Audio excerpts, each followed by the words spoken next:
El suelo del pasillo estaba frío, muy frío, y olía a cera vieja. Me había resbalado por tercera vez esta semana. No fue un tropiezo normal de anciana. Fue como si mi cabeza se desconectara del cuerpo. Un mareo repentino y violento que me tiró como un saco de patatas. Mis pastillas para la tensión deberían haberme estabilizado hace meses, pero cada mañana me sentía peor que la noche anterior. «Mamá, pero ¿qué haces en el suelo?» Jorge apareció, con el móvil aún pegado a la oreja. No me miró a los ojos, miró el reloj. Leticia, mi nuera, dejó caer la fregona en el cubo con un golpe seco, exasperada. Se acercó y me tomó del brazo, levantándome con una fuerza brusca que no tenía nada de cariño. «Es la edad, Jorge. Ya te lo dijo el doctor. Hipertensión y estrés. Necesita reposo absoluto». Me sentaron en el sofá, ese viejo sillón de terciopelo que yo cosí y tapicé cuando Jorge era un niño. Ellos lo odiaban. Leticia siempre decía que era una horterada, que le bajaba el valor a la casa. La casa. Ahí estaba la raíz de todo. Yo había trabajado de modista toda mi vida. La máquina Singer era mi compañera. Cosí vestidos de novia, trajes de bautizo, sábanas y cortinas, puntada a puntada, hasta que las yemas de mis dedos se hicieron de cuero. Todo para tener este pequeño piso, modesto, sí, pero limpio y, sobre todo, pagado. 250.000 euros decían los del banco que valía, que para mi barrio obrero era una fortuna. Era mi herencia, mi seguridad. Hace casi 2 años, mi hijo y Leticia vinieron temporalmente después de un revés con su negocio. Yo, que siempre fui madre gallina, no dudé.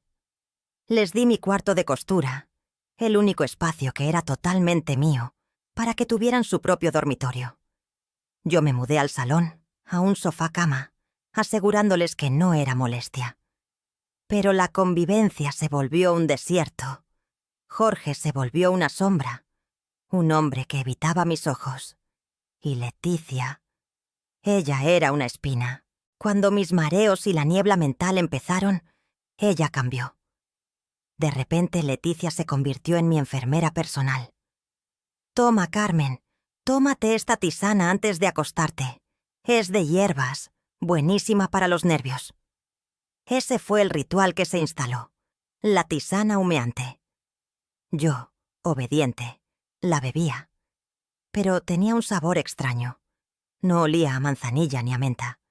Tenía un dejo metálico, sutil, que me erizaba la piel. Cuando se lo comenté a Jorge, él solo gruñó. «Son cosas naturales, mamá. No seas quejica».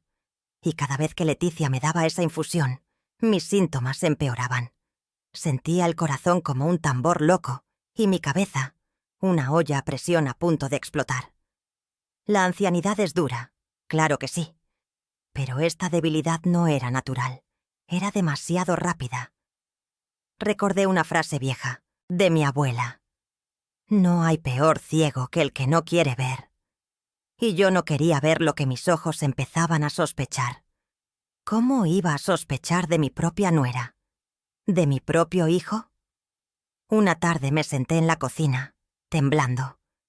Leticia estaba al lado, midiendo mis pastillas de la tensión con esa concentración que le ponía a todo lo relacionado con el dinero. Usaba unos guantes de látex finísimos, como si no quisiera tocar la pastilla con su propia piel. «¿Por qué usas guantes, Leticia?», pregunté, la voz más débil de lo que quería. Ella se sobresaltó, y su sonrisa se borró por un segundo, revelando algo frío y duro. «Higiene, Carmen. Ya sabes, los gérmenes. No queremos que cojas nada en tu estado». Asentí, pero el miedo ya estaba ahí, anidado en mi pecho como una garrapata. Ese día, sentí que Dios aprieta pero no ahorca, porque algo me hizo rechazar el último sorbo de mi infusión. Fingí beberla, pero cuando Leticia se giró para hablar con Jorge, la escupí disimuladamente en una maceta vieja que había dejado en el alféizar. La tierra no se mojó, solo el plato de debajo. Esa noche, milagrosamente, dormí un poco mejor. Los latidos locos no llegaron. El mareo era solo una molestia, no un tifón. A la mañana siguiente me sentí lo suficientemente fuerte para levantarme y hacer algo que no había hecho en meses: mi propio café. Leticia, que solía ser la primera en ofrecerme el desayuno, se quedó desconcertada. ¿Ya estás mejor, Carmen? Pareces animada. Su tono era de disgusto. Sí, cariño. Creo que anoche dormí muy bien. Quizás la tisana no me sienta bien. Voy a probar a no tomarla esta noche. La cara de Leticia se endureció. No digas tonterías. Es natural. El doctor insiste en que te relajes. Tómala. Ahí estaba la insistencia, la presión. Antes no le importaba si yo me tomaba un vaso de agua. Ahora era una obligación sagrada. Mi cuerpo era un campo de batalla. De mañana, cuando solo había comido mis propias tostadas, me sentía estable. Presión en 140/90, manejable. Pero después de la comida de Leticia o de su tisana, me iba a 180/110. Estaba al borde del colapso cada vez que ella me cuidaba. Más sabe el diablo por viejo que por diablo, pensaba yo. Y la verdad es que mi vejez, con sus dolores, me había dado una sabiduría silenciosa. La debilidad que sentía no era casualidad, era demasiado conveniente para ellos. Pero, ¿cómo? ¿Cómo me estaban haciendo esto? Yo revisaba mis pastilleros. Las pastillas de la tensión parecían intactas. Los alimentos que yo comía aparte estaban bien. ¿Era la tisana entonces?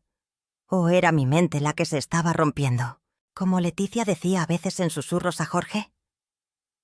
Comencé a observar a Leticia en silencio. Ella empezó a guardar el bolso, que siempre llevaba a todas partes, dentro de una alacena alta en la cocina que nunca usábamos, y la cerraba con llave. ¿Qué guardaba una contable en una alacena de cocina? ¿Dinero? ¿Joyas? Un día Leticia me trajo mi dosis de la tarde. Me sentí obligada a tomarla, para no levantar sospechas. El mareo llegó de golpe, brutal, como un puñetazo en la nuca. La fatiga me aplastó contra el colchón. No podía moverme. «Ay, Leticia», gemí, con la voz pastosa. «Creo que me muero. No me puedo levantar. Necesito un vaso de agua, por favor». Leticia se acercó a la cama, me midió la tensión con un aparato que había comprado y sonrió, una sonrisa estrecha y fría. «Tranquila, Carmen. Es solo la presión. Ya baja. ¿Agua? Mejor espera. No queremos que te atragantes». Ella no quería que me levantara. Quería que siguiera postrada, débil y asustada. Escuché a Leticia irse a la cocina, susurrando a Jorge. El esfuerzo de levantarme era casi imposible, pero la sed era intensa. Y el miedo era peor que la sed. Me arrastré, sin hacer ruido, hasta la puerta. Mi oído, aunque viejo, seguía fino, afinado por los años de escuchar los rumores del barrio en la mercería. La puerta de madera estaba entreabierta solo una rendija, pero el sonido de las voces de mi hijo y mi nuera se coló por el espacio. Leticia estaba furiosa. «Esto es un desastre. Se supone que a estas alturas ya debería estar totalmente incapacitada. ¿Viste su presión? Es como la de una persona sana». «Pero está débil, Leticia», dijo Jorge con un temblor en la voz. «Mira, si no firma los papeles de la hipoteca inversa, podemos perder la oportunidad. Dijiste que con lo que le dabas bastaría para que el notario certificara su deterioro mental». «Cállate, estúpido. El notario necesita la firma, pero de una anciana que esté al borde, pero no muerta. Si sigue así, aguantará. Y esta casa de 250.000 euros se nos escapa». El corazón se me detuvo. No era la vejez, no era el estrés, no eran solo las pastillas. Mi debilidad no era casualidad. Alguien estaba manipulando mi salud intencionalmente. Pero, ¿cómo? ¿Y hasta dónde estaban dispuestos a llegar por mi pequeña casa? La voz de Leticia, fría como el hielo, regresó, silenciando mi agonía física. Ya te lo dije, Jorge. Tienes que ser paciente. No puede tardar mucho más, o toda esta enfermedad habrá sido en vano. La voz de Leticia, fría como el hielo, regresó, silenciando mi agonía física. Ya te lo dije, Jorge. Tienes que ser paciente. No puede tardar mucho más, o toda esta enfermedad habrá sido en vano. El golpe no fue físico. Fue un hachazo directo al corazón. Mi hijo y mi nuera no me estaban cuidando. Me estaban envenenando. Toda esa debilidad, los mareos, la niebla mental que me hacía parecer tonta. Todo era un plan para que yo firmara los papeles de la herencia. O peor, para que me muriera de una vez. 250.000 euros. Ese era el precio de la traición. El primer sentimiento fue la vergüenza. ¿Cómo no lo vi antes? Siempre creí que no hay peor ciego que el que no quiere ver. Y yo había sido la más ciega de todas. Quería gritar, levantarme y enfrentarlos. Pero mi cuerpo no respondía. Estaba tan débil que si me levantaba, me caería. Y si me caía, Leticia ganaba. Tuve que fingir que no había oído nada. Me arrastré de vuelta a mi sofá-cama y cerré los ojos, con el corazón martillando en el pecho. Me medí la presión con el aparatito que Leticia me había dejado. 182/110. Un peligro mortal. Si no hacía algo, pronto no quedaría nada de la pobre Carmen, solo un cadáver en el sillón de terciopelo. Mi plan tenía que ser lento, silencioso, como si estuviera cosiendo un dobladillo, puntada a puntada, con calma y precisión. La primera cosa que hice fue rechazar la tisana de la noche. Cuando Leticia me la trajo, humeante y con ese olor metálico asqueroso, me senté en la cama y le dije, con una voz muy débil: Leticia, hija, me duele mucho el estómago. Hoy no puedo beber. Me siento muy mal. Creo que me va a dar un cólico. La cara de Leticia se puso dura. Carmen, por favor. El doctor dijo que debes tomarla. Es para relajarte. Sí, pero es que hoy no puedo. Insistí, y fingí una arcada. Ella me miró con una rabia que no intentó ocultar del todo. Está bien, pero si te pones peor, no vengas a quejarte. Se llevó la taza. Victoria, una pequeña pero victoria al fin. Esa noche dormí como no dormía hace meses. El mareo matutino fue solo una brisa, pero la presión seguía alta. Mi medicación, que Leticia controlaba, era la clave. Las pastillas de la tensión no estaban funcionando porque o estaban manipuladas o algo en lo que comía las anulaba. Decidí que no iba a morir bajo el techo que yo pagué. Necesitaba ayuda, pero no de un médico que me diagnosticara estrés o senilidad, como Leticia quería.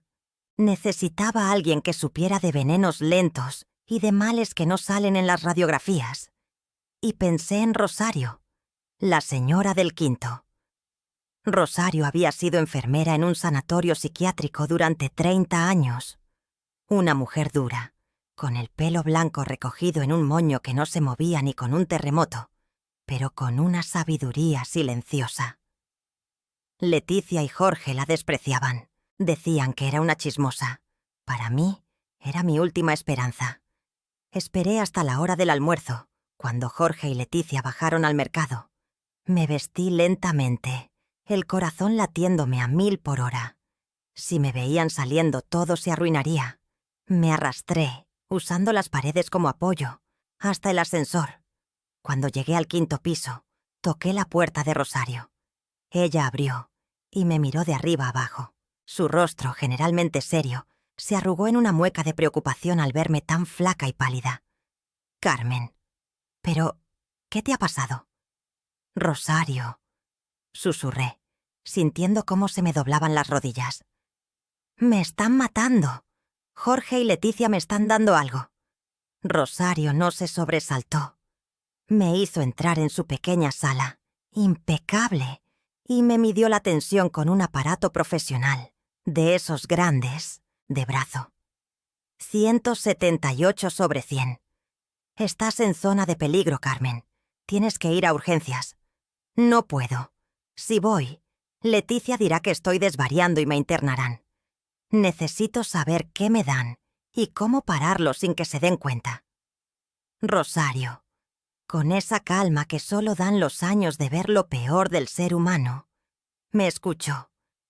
Le conté de la tisana con el sabor metálico, de los guantes de látex, de la furia de Leticia porque no me moría rápido. Son listos, pero no tanto, dijo Rosario. No es veneno rápido. Es algo que dispara tu presión o que anula tu medicación. Los síntomas que tienes son de alguien con una carga muy alta de sodio o potasio que tus riñones ya no pueden filtrar bien. Si tienes hipertensión, el exceso de sales es un asesino lento. Te hace sentir mareada, te inflama, te da el corazón loco. Justo lo que quieren para que parezcas mentalmente inestable. Pero, ¿qué podría ser? Pregunté aterrada. Algo que parece natural. Agua de coco, jugos verdes, sales de rehidratación. O incluso una sal de alta concentración. Leticia sabe de tu condición y lo está usando en tu contra. Necesitas estabilizarte tú misma. Rosario, la enfermera jubilada que había lidiado con pacientes en crisis, me dio el arma más simple de todas. Mira, Carmen, en tu estado, cada vez que sientas que la cabeza te va a explotar, tienes que engañar al sistema nervioso. Es una técnica de respiración muy vieja. Los médicos de hoy la olvidan, pero funciona. Ella me hizo practicar sentadas en el sillón. Se llama respiración cuadrada. Inhala contando hasta 4. Aguanta el aire contando hasta 4. Exhala contando hasta 4. Y espera 4 antes de volver a inhalar. Repítelo por 2 minutos. Parece una tontería, pero te lo juro. Esto te puede bajar la presión sistólica, el número de arriba, en 18 puntos. Y el de abajo, la diastólica, en 10. Es suficiente para evitar un infarto hasta que consigas ayuda de verdad. Inhala 1, 2, 3, 4. Aguanta 1, 2, 3, 4. Exhala 1, 2, 3, 4. Espera 1, 2, 3, 4. Repetí el ejercicio por 2 minutos, con los ojos cerrados. Sentí la cabeza más clara. Abrí los ojos. Rosario me midió la presión otra vez. 160/92. ¿Ves? Bajaste 18 puntos. Esto es lo que necesitas. La autonomía, Carmen, es la clave. Que ellos piensen que te estás debilitando, pero tú, en secreto, te vas a estabilizar. Y mientras te estabilizas, vas a buscar la prueba de ese veneno. Regresé a casa con la mente en calma, la presión más estable y un secreto que me daba fuerza. Había pasado de ser una víctima a una investigadora silenciosa. Más sabe el diablo por viejo que por diablo. Y yo usaría toda mi vejez en su contra. Mi estrategia fue simple, pero agotadora. Para Leticia yo era la anciana enferma. Para mí, yo era la espía. Dejé de tocar cualquier alimento o bebida que no preparara yo misma, a escondidas. Solo comía pan tostado y agua embotellada que Leticia no podía manipular. A la hora de la comida y la cena, fingía comer un poco, pero lo tiraba después, asegurándome de que Leticia viera solo los restos de un plato a medio terminar. Y lo más importante, la respiración cuadrada. Cada vez que Leticia me forzaba a hacer algo, a medir mi tensión, a tomar una pastilla o a sentarme a que hablar de los papeles, yo me escondía en el baño o en mi cama y hacía mis 2 minutos de respiración. Sentía cómo el martilleo en mi cabeza se calmaba, cómo mi cuerpo recuperaba el control que ellos me querían robar. Empecé a sentirme mejor. Los mareos disminuyeron. Pero Leticia estaba frustrada. «Carmen, pareces demasiado lúcida», me dijo un día con el ceño fruncido. «Es que he dormido mejor, Leticia. Es bueno, ¿no? Mañana tengo cita con el notario y necesito estar tranquila para entender los papeles que me pides que firme». La mención del notario encendió su ambición y borró su cautela. Se rió, con esa risa seca que siempre me había molestado. «Claro que sí, suegrita. Necesitamos que esté lúcida para firmar el poder y que no tengamos problemas». La vi ir a la cocina y abrir la alacena alta que siempre cerraba con llave. La usaban tan poco que ni yo sabía dónde había conseguido la llave. Pero Leticia la abría para sacar y guardar su bolso. ¿Por qué una contable guarda su bolso con llave en una alacena de cocina? No era dinero. Era algo que no quería que yo tocara. Ese día decidí que el riesgo valía la pena. Tenía que encontrar la prueba definitiva de lo que me estaban dando. Esperé hasta que Jorge y Leticia salieron a hacer unas compras urgentes para la cena de la victoria, como Leticia la llamó. Abrí la alacena. Estaba vacía, salvo por una bolsa de manzanilla. Pero detrás, metido en una esquina, había un frasco pequeño, de cristal oscuro, sin etiqueta. Lo cogí. Lo olí, el mismo olor metálico y sutil de la tisana. No olía a pastillas, olía a polvo, a sal. Puse un poquito en la punta de mi dedo y lo probé. No era sal de cocina, era extremadamente amargo, químico. Ahí estaba. Era una sal de liberación rápida y alta concentración, que combinada con mi medicación hipertensiva, hacía un cóctel mortal. El exceso de sodio y potasio, como dijo Rosario, estaba destrozando mis riñones y disparando mi presión. Me estaban llevando lentamente a un colapso renal o un derrame cerebral. El dolor de la traición me quemó el pecho. Leticia no solo quería mi casa de 250.000 euros.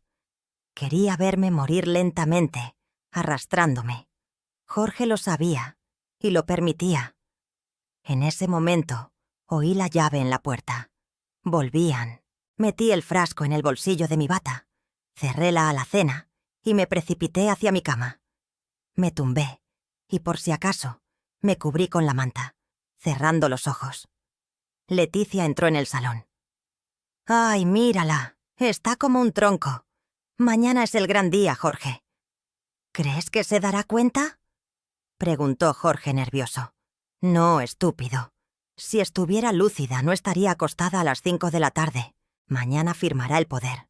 Nos lo llevamos todo, y esta enfermedad de anciana quedará como una anécdota». Mi sangre hirvió. No solo tenía el veneno, ahora tenía la confirmación de su plan, el poder notarial. Tenía que grabar la conversación. Pero lo que tenía en el bolsillo no era solo un móvil.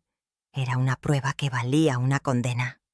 Mi cuerpo se sentía mejor, pero tenía que actuar peor que nunca para que Leticia se confiara.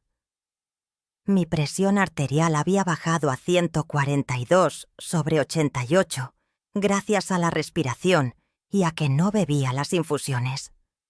Pero yo me quejaba de que me sentía morir. «Ay, me duele la cabeza, Jorge. Dile a Leticia que me dé algo para el dolor». Gemía.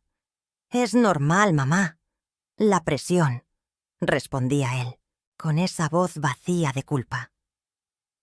3 días después de encontrar el frasco, Leticia entró con los documentos de la hipoteca inversa. Quería que yo firmara un papel que decía que si yo moría, la casa pasaba automáticamente a ellos, pagando una miseria al banco que Leticia negoció. El valor de mi vida por 250.000 euros. «Carmen, siéntate. Solo tienes que firmar. Es una formalidad», dijo, con la pluma lista. Me incorporé, fingiendo un esfuerzo monumental. La presión me subió de la rabia. «Leticia, no veo bien. ¿Puedes leerlo en voz alta? Estoy tan mareada». Ella se exasperó, pero cedió. Mientras leía las cláusulas legales y aburridas, Yo saqué el móvil que había escondido en la caja fuerte de las agujas de coser, encendí la grabadora y lo deslicé discretamente bajo el cojín. Leticia terminó de leer. ¿Ves? Todo muy fácil. Firma aquí, y mañana el notario solo vendrá a certificar tu estado. Mi mano tembló. Estaba a punto de firmar mi sentencia de muerte, y Leticia lo sabía. Justo antes de trazar la C de Carmen, solté la pluma y fingí un colapso. No, no puedo. ¡Ay, la cabeza! Siento que me muero. Susurré, dejando caer mi cuerpo en el sofá, cerrando los ojos, pero activando mi respiración cuadrada. Inhala 4, aguanta 4. Leticia se puso furiosa. «Despierta, maldita sea. Tienes que firmar». Me sacudió. «Déjala en paz, Leticia», gritó Jorge, que estaba en el pasillo. «Mira su presión. Está en 160/95. Está mejor que hace 2 días. Se está recuperando. Necesitamos esa firma o el notario nos va a rechazar el poder». 160/95.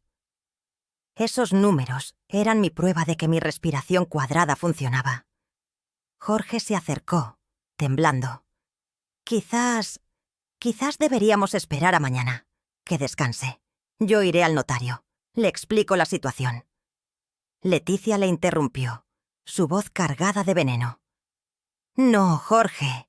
Mañana tiene que firmar. Y si el notario se pone tonto y dice que está incapacitada, tú le dices que el médico ya te advirtió que su hipertensión estaba al borde de la demencia y que por eso necesitabas el poder para vender la casa de una vez.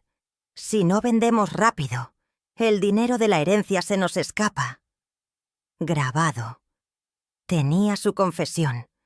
Sentí una punzada de dolor tan fuerte por la traición que casi lloro de verdad, pero la rabia me secó las lágrimas. Este ya no era mi hijo. Era un ladrón que usaba el dolor para robar. Me quedé allí, fingiendo la debilidad. Tenía el frasco de sal, la grabación de la confesión y la respiración que me daba vida. Pero necesitaba una coartada perfecta. Necesitaba que, cuando yo actuara, no pudieran decir que era una anciana senil. Rosario me había conseguido una cita urgente con un médico particular que ella conocía. Un médico que no estaba comprado por Leticia. Sería a primera hora de la mañana, antes de la llegada del notario. Necesitaba un informe médico limpio y reciente, que dijera que yo estaba perfectamente cuerda, aunque mi tensión arterial estuviera alta. Me levanté a medianoche, cuando el silencio era tan profundo que se podía oír la nevera zumbar. Me senté en la mesa de la cocina y escribí una nota. Luego, tomé el pequeño frasco con el polvo metálico y el móvil con la grabación. Los metí en una bolsa discreta. Al amanecer, mientras Jorge roncaba en su cuarto robado, me vestí y con una fuerza renovada salí de la casa. Me sentí como una criminal escapando, pero yo era la víctima que iba a buscar justicia. El médico amigo de Rosario me examinó. Me midió la tensión. 140/85. Normal, gracias a la respiración y a no tomar el veneno. Certificó mi lucidez mental. «Está bien, doña Carmen», me dijo. «Usted está lúcida. Su presión está alta, pero no es signo de demencia. Es signo de estrés severo». «Es signo de veneno, doctor», le corregí. Regresé al piso con el informe médico y los ojos puestos en el reloj. Faltaba media hora para que llegara el notario. Leticia estaba en el salón, radiante, con un contrato nuevo en la mano. Parecía que iba a una boda, no a forzar la venta de la casa de su suegra. «Mírala. Qué bien te ves, Carmen. Vamos, siéntate. El notario está por llegar. Solo tenemos que firmar el poder de venta, mi amor. Es por tu comodidad». Me senté donde ella me indicó. Firmaría, claro que sí, pero no el papel que ella quería. Ella puso los papeles delante de mí. El bolígrafo de tinta negra. Leticia sonreía. La victoria estaba en sus manos. Tomé el bolígrafo. Me preparé para el teatro. Tenía el informe, el veneno y la grabación guardados en una carpeta escondida bajo mi sillón, lista para dársela a Rosario, que ya estaba esperando en el rellano. Pero justo en ese instante, el móvil de Jorge sonó fuerte en el pasillo. Él contestó, y su rostro se descompuso en una máscara de horror. «No, no, es imposible», gritó Jorge al teléfono, con una voz estrangulada. «El apartamento no es solo nuestro». Leticia se puso de pie, el pánico reflejado en sus ojos, mirando a Jorge como si se hubiera vuelto loco. «Cálmate, Jorge. ¿Qué pasa?» Jorge colgó, con la respiración entrecortada. Se giró hacia Leticia, completamente pálido. «Leticia, el notario. Me acaba de llamar, pero no para la hipoteca. Me llamó para hablar del testamento. Mamá puso una cláusula nueva hace un mes. Si ella llegaba a fallecer antes de fin de mes, una parte de la herencia se destinaría a una fundación benéfica. Y la casa quedaría en manos de mi primo de Valencia». Leticia se quedó inmóvil, sus ojos clavados en mí. Faltaban solo 24 horas para que la cláusula entrase en vigor. Musitó Jorge, cayendo en la cuenta de la magnitud de su fracaso. Leticia gritó, un sonido agudo, y se giró hacia mí. Entendió que su lentitud había sido su perdición. Se abalanzó sobre el sillón, pero yo ya no estaba pálida ni débil. Me senté, con el informe médico en la mano y el bolígrafo apretado. La mirada que le di prometía una venganza que ni ella ni Jorge, en su ambición ciega, podían imaginar. Me había recuperado del veneno y ahora había ganado tiempo. Y el tiempo me enseñó la vida, pone a cada quien en su lugar. Antes de continuar, cuéntame desde dónde estás viendo esto. Me encantaría saber hasta dónde llegará esta historia. Eran las 10:15 de la mañana del día siguiente, jueves, el día marcado para la firma. La notaría Gómez de la Torre, ubicada en el tercer piso de un edificio viejo en el centro, estaba inusualmente silenciosa. Estábamos en una pequeña sala de reuniones. Leticia, vestida con un traje de sastre gris que le hacía parecer más ambiciosa que profesional, y Jorge, sudando a mares, con la camisa pegada más a la espalda. El notario, don Rafael Gómez, un hombrecillo canoso y pulcro, leía los documentos de la hipoteca inversa que Leticia había traído. Yo entré arrastrando los pies, envuelta en mi bata, fingiendo la debilidad que ellos esperaban. Leticia me sonrió con esa máscara de ternura artificial. «Siéntate aquí, Carmen. Solo es un trámite». Justo cuando don Rafael se preparaba para tomar mi firma, la puerta se abrió de golpe. No fue Jorge quien entró, sino Rosario. Venía flanqueada por un hombre alto y fornido que identifiqué como el comisario Delgado, y detrás de ellos, un médico forense del Estado. Jorge soltó un gruñido ahogado.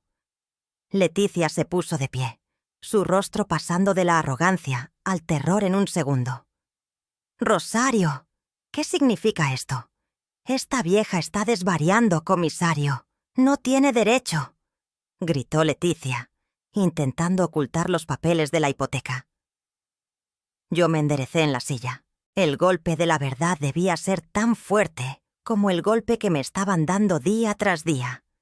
Deseché la debilidad como si fuera una cáscara seca. Me quité la bata y la tiré al suelo. Debajo, llevaba mi mejor traje, el que usaba para las bodas. La modista había regresado. «No estoy desvariando, Leticia», dije, mi voz fuerte y clara, sin rastro de temblor. Caminé con pasos firmes hasta la mesa, sintiendo la sangre fluir en mis venas por primera vez en meses. Mi presión estaba en 125/80. La respiración cuadrada había ganado la primera batalla. Leticia se echó hacia atrás. «No, no. Ella está medicada. Está enferma», Ignoré su histeria y coloqué mi viejo móvil en el centro de la mesa. Era pequeño, pasado de moda, pero funcionaba a la perfección. «Comisario, aquí tiene la prueba de mi lucidez y la prueba del intento de asesinato», declaré. Puse el audio. La sala se llenó con la voz de Jorge. «Su presión es de 180/110 milímetros de mercurio. Estamos al límite de un infarto». Luego, la voz de Leticia, fría como el hielo. «Que se aguante. El notario vendrá en 48 horas. Necesitamos que esté lo suficientemente débil para que crea cualquier cosa, pero lo suficientemente viva para firmar». El silencio en la notaría fue absoluto, solo roto por el sonido de la respiración superficial de Jorge. Leticia intentó argumentar. «Eso es manipulación. Esa grabación está sacada de contexto. Estábamos hablando de su medicación». «¿De contexto, Leticia?», pregunté, deslizando la mano hacia el bolsillo. Saqué el frasco de cristal oscuro y lo puse al lado del móvil. «Esto es lo que usted usaba para matarme lentamente. Lo encontré escondido en la alacena. Usted, contable, sabía perfectamente que esta sal de alta concentración dispararía mi tensión y anularía mi medicación, llevándome a un fallo renal o un infarto. Justo lo que usted necesitaba para poner sus manos en mis 250.000 euros». El forense tomó el frasco con unos guantes. «Tomaremos muestras, pero por el aspecto y los síntomas descritos, concuerda con un compuesto de sodio diseñado para agravar la hipertensión». Ahora saqué el informe que Rosario me había ayudado a conseguir esa misma mañana. Se lo entregué al comisario. «Este es el informe del doctor Mendoza. Hoy, a las 8 de la mañana, mi presión era 140/85. Estoy lúcida, cuerda y capaz de tomar decisiones. Mi hipertensión no es demencia, es el resultado del estrés severo y del veneno que mi nuera me daba. Mi presión subía a 180/110 solo después de sus cuidados. Gracias a la señora Rosario y a una técnica de respiración, logré estabilizarme y sobrevivir a su plan». Jorge se echó a llorar, sollozando ruidosamente. Se levantó, temblando, y se acercó a mí, arrastrándose casi. «Mamá, soy tu hijo. Por Dios, no hagas esto. Te lo ruego». Estábamos desesperados por la deuda. Leticia me obligó. «Piensa en mis hijos, tus nietos. No puedes enviarnos a prisión. Te lo juro. Solo queríamos el dinero. Siempre te quise». Me quedé allí, observando a la criatura patética que se había convertido el hijo que yo había criado con tanto esfuerzo. Mi mirada no se desvió. Era una lágrima congelada. «Yo cosí vestidos de novia y trajes de luto en esa máquina Singer por 40 años para pagar ese techo», le dije a Jorge, con una voz firme y gelida que no conocía. «Ustedes planearon mi muerte lenta con veneno de cocina por 250.000 euros. Hice una pausa, la más larga de mi vida. «Mi hijo murió, Jorge, el día que permitió que Leticia pusiera esa sal en mi té», sentencié. «Tú ya no eres mi hijo. Eres un extraño con el rostro de Jorge. Y no voy a proteger a un extraño que intenta asesinarme. Mi futuro es vivir. El tuyo no». El comisario Delgado actuó de inmediato. Puso las manos sobre los hombros de Jorge. «Jorge García, queda usted detenido por tentativa de homicidio cualificado y fraude contra anciano». Leticia fue arrestada bajo los mismos cargos, gritando acusaciones de locura que ya nadie creía. El notario don Rafael, pálido, suspendió los documentos. Mi testamento con la cláusula que destinaba la casa a mi primo de Valencia, si yo moría antes de la medianoche, quedaba validado. La casa ya no era el premio. Jorge y Leticia fueron escoltados hacia la calle, esposados. Leticia seguía chillando. Su elegante traje de sastre ahora lucía ridículo, una fachada hueca. El juicio fue rápido y brutal. Leticia, que había orquestado el envenenamiento y la falsificación de documentos, fue condenada a 12 años de reclusión en régimen cerrado por tentativa de homicidio cualificado y fraude.